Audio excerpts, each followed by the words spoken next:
When everything feels over, it's usually not during some uber dramatic moment that takes you out, right? It usually hits you in these quiet, neutral, harmless moments that you didn't even see coming. There's like this tiny little snap inside your body.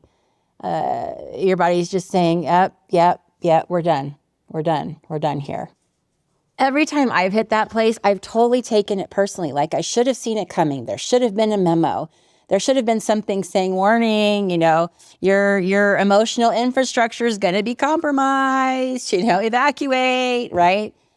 But I didn't. It never shows up like that. It always whispers. And honestly, that whisper is really, really rude. Because the whisper's not telling you what's wrong. The whisper's asking you why you stayed so long. Like when I got laid off, the whisper wasn't telling me to grieve the job. It was telling me to grieve how long I kept trying to make it work. I remember once I was sitting on the edge of my bed. I was showered. I was completely dressed. I had my makeup on. And just without even saying a word, my body just kind of told me it could not do one more minute of the version that I was trying to pretend to be. I remember it well. I just couldn't do it anymore. It wasn't a crisis. There was no shouting. There was no crying. It wasn't dramatic like you see in the movies. I was actually just sitting there frozen, staring at my shoes, which all of a sudden I totally hated. Even Posey took one look at me and she backed away slowly, right? Like, oh shit. Yeah, that pug intuition, that's a killer, man. They always know when their human's about to lose their shit. So what gets me about how subtle the break always is, right? Whenever it happens, it just seems very subtle to me. It's your body tapping out before your brain is brave enough to admit it, at least for me. Mine will usually feel like this hollow thud in my chest. And I think of it as being like a bowling ball in a trash chute, right? In the dorms, right? I remember someone threw a bowling ball down a trash chute where I lived at one point, and that's what it feels like inside my chest. And I start thinking to myself, what am I doing? What am I doing to myself? Why am I living like this? Why am I pushing myself through this the way that I am?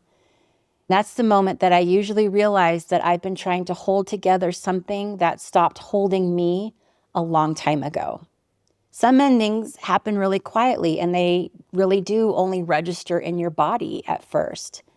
And it's the kind of ending that you try to take off your mask for a minute and just put it down and hope that you can just breathe for just a second before anyone notices that it's off. I've had so many of these moments, I would say especially a lot within the last 5 years.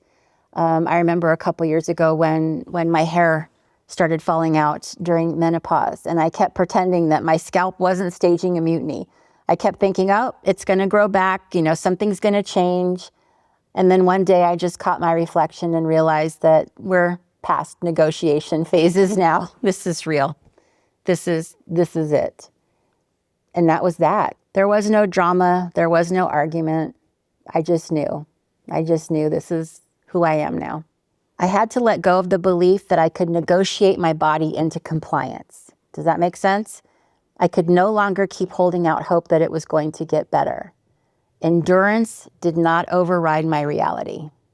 And the funny part, and I mean funny in the dark, uncomfortable Sheila way, is that every time I thought that I was the one that was falling apart, it turned out it was something that was fake inside me that was just trying to get out of my bones. I wasn't breaking. I was being freed from some outdated version of myself that probably should have retired like 3 emotional decades ago.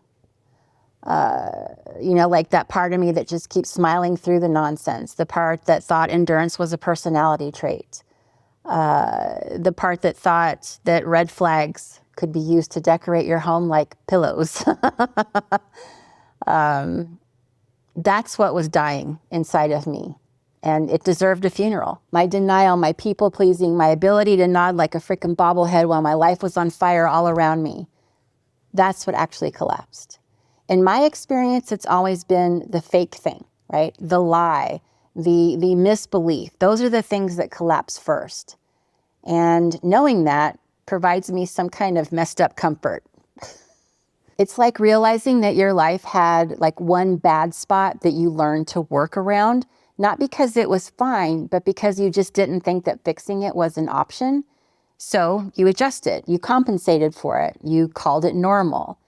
Like if you think of like your life had like this loose floorboard in the middle of it, right? And all these nails are sticking out of it and the floorboard doesn't quite fit. And if you step on it, it flops up and hits you in your shin or whatever. And it's theirs for years. And instead of fixing it, you just keep tiptoeing around it until it becomes normal.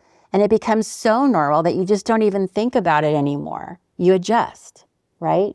Does that make sense? So when everything feels over, it's usually not you that's ending. It's a part of your life that just needs to tap out. And it doesn't feel good, and it doesn't feel brave, and it doesn't feel like a fresh start. Sometimes it just feels like sitting at the edge of your bed with all your makeup and clothes on, staring at your ugly shoes. But if you're in the middle of it, ask yourself this: are you actually falling apart? Or is something that never really fit finally giving out?